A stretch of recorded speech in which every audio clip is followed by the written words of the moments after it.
আসসালামু আলাইকুম, welcome back to my channel. আশা করি যে যেখানে আছেন ভালো আছেন এবং সুস্থ আছেন।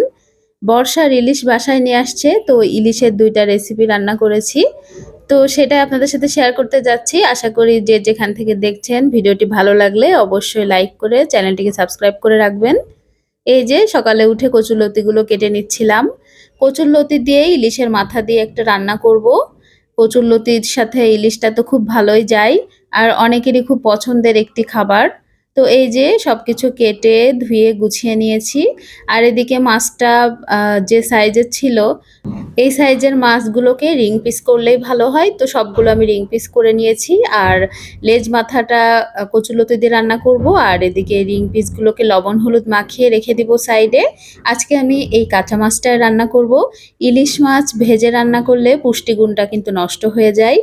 আর এরকমভাবে যদি কাঁচা মাছটা রান্না করা যায় তাহলে এটার পুষ্টিগুণও ভালো থাকে, খেতেও ভীষণ সুস্বাদু হয়। তো প্রথমে আমি রান্না করে নিচ্ছিলাম কচুরলতিটা। তো মাথা দিয়ে রান্না করব। তো ইলিশের মাথাটাকে প্রথমে হালকা করে একটু ভেজে নিতে হবে। তো কড়াইয়ে আমি তেলের উপরে একটু লবণ আর হলুদ দিয়ে দিলাম যেন মাছটা নিচে লেগে না যায়। হালকা করে মাছটাকে ভেজে নিয়ে আমি তুলে নিব। তো মাথাগুলো টুকরা করে দিয়েছি, সাথে লেজটাও ২ ফালি করে দিয়েছি। দিয়ে একটু ভাজা ভাজা করে এখন নামিয়ে নিচ্ছি। এবার এই তেলের ভিতরেই রান্নাটা করব। তো প্রথমে আমি এর ভিতরে পেঁয়াজ কুচি দিয়ে দিব। পেঁয়াজ কুচিটা ভালোভাবে একটু লাল করে নিব। আর দেখুন আমি খুব সহজ পদ্ধতিতেই রান্নাবান্নাগুলো করে থাকি। আমার এই রান্নাবান্নাগুলো যদি আপনাদের ভালো লেগে থাকে অবশ্যই বাসায় ট্রাই করে দেখবেন কেমন হয়। তো পেঁয়াজটাকে আমি একটু হালকা করে ভেজে নিচ্ছিলাম। তো এরপর আমি এর ভিতরে দিয়ে দেব ২ টেবিল চামচ পরিমাণে রসুন বাটা। আর এর সাথে ব্যবহার করব ১ টেবিল চামচ পরিমাণের জিরা বাটা। এরপর পরিমাণ মতো হলুদের গুঁড়া, মরিচের গুঁড়া, স্বাদ অনুযায়ী লবণ সবকিছু দিয়ে ভালোভাবে মশলাটাকে কিছু সময় কষিয়ে নিব। কষিয়ে নেওয়া হয়ে গেলে এরপর কিন্তু ধুয়ে রাখা কচুরলতিগুলো দিয়ে দিব। অনেকে কচুরলতি রান্নার সময় কচুরলতিটা আলাদাভাবে সেদ্ধ করে নেয়। আমি একদমই সেদ্ধ করে নিই না। আমার কাছে কেন মনে হয় যে সেদ্ধ করে নিলে হয়তো টেস্টটা ভালো আসে না। আজকে আমি কচুরলতির সাথে কয়েকটা কাঁঠালের দানা দিয়েছি। কাঁঠালের আটিগুলো একটু চিকন চিকন করে কেটে দিয়েছি, কারণ কচুলতি তো সেদ্ধ হতে বেশি সময় লাগে না। আর কাঁঠালের আটি তো একটু সময় লাগে, তো যার ফলে তাড়াতাড়ি যেন সেদ্ধ হয়ে যায়। তো আমি একটু চিকন করে কেটে দিয়েছি। তো কিছু সময় সেদ্ধ করে নেওয়ার পর আমি এর ভিতরে মাছের মাথাগুলো মিশিয়ে দিব। তো এখন একটু ভেঙে ভেঙে দিচ্ছিলাম আর কি। তো ভালোভাবে মিশিয়ে দিয়ে কিছু সময় জাল করে নিয়ে যখন ভালোভাবে ঝোলটা শুকিয়ে যাবে, মাখো মাখো হয়ে যাবে, সবকিছু ভালোভাবে সেদ্ধ হয়ে যাবে, এই পর্যায়ে কিন্তু নামিয়ে নিতে হবে। তো দেখুন আমি একটু খুন্তি দিয়ে গলিয়ে দিচ্ছিলাম কচুরলতিটা। একটু মাখো মাখো অবস্থায় কিন্তু খেতে বেশ মজা লাগে। তো গরম ভাতের সাথে একটু লেবু আর এই রান্না থাকলে কিন্তু আর কিছুই লাগে না। তো বাঙালির খুব পছন্দের প্রিয় একটি খাবার রান্না করলাম। তো কেমন হয়েছে কমেন্টে জানাবেন আপনারা। তো কচুরলতি রান্নাটা হয়ে গিয়েছে, এখন মাছটা রান্না করব। ইলিশ মাছের তেল ঝাল করব আজকে। তো ইলিশ মাছের তেল ঝালটা আমি যেভাবে করি আপনাদের সাথে শেয়ার করছি। খুবই সহজ এবং তাড়াতাড়ি হয়ে যায়। তো পরিমাণটা একটু বেশি দিতে হবে তেলের, কারণ যেহেতু তেল ঝাল তেলের পরিমাণ একটু বেশি দিয়েছি। তো তেলের উপরে আমি হলুদের গুঁড়া আর মরিচের গুঁড়াটা একটু ভেজে নিয়েছি। এরপর পেঁয়াজ বাটা দিয়ে দিয়েছি। পেঁয়াজ কুচিও দিতে পারেন, কিন্তু এই তেল ঝালটায় পেঁয়াজ বাটা দিলেই বেশি ভালো হয়। তো পেঁয়াজ বাটা দিয়ে কিছু সময় কষিয়ে নেওয়ার পর যখন উপরে তেল ভেসে উঠবে, এই পর্যায়ে আমি এর ভিতরে দিয়ে দিব সরিষা বাটা। ইলিশ মাছ মানেই কিন্তু সরিষা, সরিষা বাটা না দিলে ইলিশ মাছের টেস্ট যেন ভালোই হয় না। তো আমি এখানে ২ টেবিল চামচ পরিমাণের সরিষা বাটা নিয়েছি।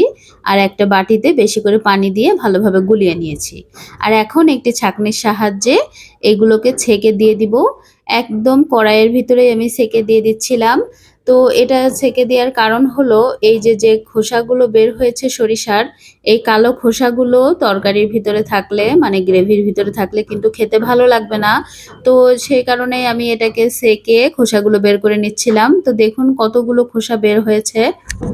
এখন তেল ঝালের এই মশলাটাকে ভালোভাবে কষিয়ে নিতে হবে। আমি কিন্তু বেশি কিছু মশলা ব্যবহার করিনি, শুধুমাত্র পেঁয়াজ বাটা দিয়েছি, সরিষা বাটা দিয়েছি আর স্বাদ অনুযায়ী লবণ, হলুদ, মরিচের গুঁড়া দিয়েছি। এখন ভালোভাবে যখন এই ঝোলটা ফুটে যাবে তারপর কিন্তু এই ইলিশ মাছগুলো দিয়ে দিব। তো আগে থেকে লবণ হলুদ মাখিয়ে রেখে দিয়েছিলাম কিছু সময়। এখন ওই মাছগুলো ঝোলের ভিতরে দিয়ে সেদ্ধ করে নিতে হবে ভালোভাবে। তো এখন ঢাকা দিয়ে অপেক্ষা করব মাছগুলো ভালোভাবে সেদ্ধ হওয়ার জন্য। তো একদম ঝটপট কম সময়ে এরকম ইলিশ মাছের তেল ঝাল আপনারা বাসায় বানিয়ে খেয়ে দেখবেন কেমন লাগে। অসাধারণ স্বাদ হয়। তো এদিকে মাছটা সেদ্ধ হয়ে গিয়েছে, তো আমি উপর থেকে ২ টা কাঁচামরিচ দিয়েছি ফালি করে আর অল্প একটু সরিষার তেল উপর থেকে দিয়ে দিয়েছি। জাস্ট স্মেলটা ভালো হবে। সরিষার তেল দিয়েই কিন্তু ইলিশ মাছটা রান্নাটা ভালো হয়। তো দেখুন কেমন হয়েছে ইলিশ মাছের তেল ঝাল। খেতে তো বেশ মজা হয়েছে, দেখতেও অসাধারণ হয়েছে। তো আমি আজ আর বাবাকে খেতে দিচ্ছিলাম রান্না-বান্না শেষ করে। তো তার ২ টা রান্নাই খুব পছন্দের। তো তার পছন্দের খাবারটা রান্না হলে সে একটু বেশি ভাত খায়। তো আ খেতে বসেছিলাম সবাই মিলে আর তাকে খেতে দিয়েছি। মাছের মাথাও সে খুব পছন্দ করে। তো আপনারা কিন্তু এভাবে বাসায় ট্রাই করে দেখতে পারেন। ২ টা রান্নাই খুব সহজ পদ্ধতিতে আজকে শেয়ার করলাম আপনাদের সাথে। আশা করি আপনাদের ভিডিওটি ভালো লেগেছে। তো ভালো লেগে থাকলে পুরো ভিডিওটি দেখবেন। আর যারা এখনো পর্যন্ত সাবস্ক্রাইব করেননি আমার চ্যানেলটি তারা প্লিজ সাবস্ক্রাইব করে দিবেন।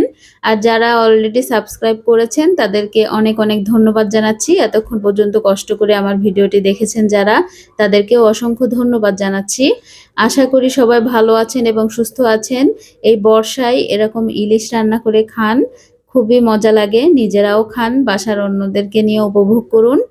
আর আজকের মতো বিদায় নিচ্ছি। এই ভিডিওটা এই পর্যন্তই। আগামী ভিডিওতে আবার দেখা হবে ইনশাআল্লাহ। আর এরকম নিত্য নতুন রান্না আর পুরোনো দিনের রান্নাও যদি আপনাদের ভালো লেগে থাকে বা দেখতে চান তাহলে আমার চ্যানেলটা একটু ঘুরে দেখে আসতে পারেন। আমার চ্যানেলে বিভিন্ন ধরনের রান্নার রেসিপি আমি শেয়ার করে থাকি। সেগুলো দেখলে আপনাদের ভালো লাগবে। আজকের এই পর্যন্তই। আল্লাহ হাফেজ।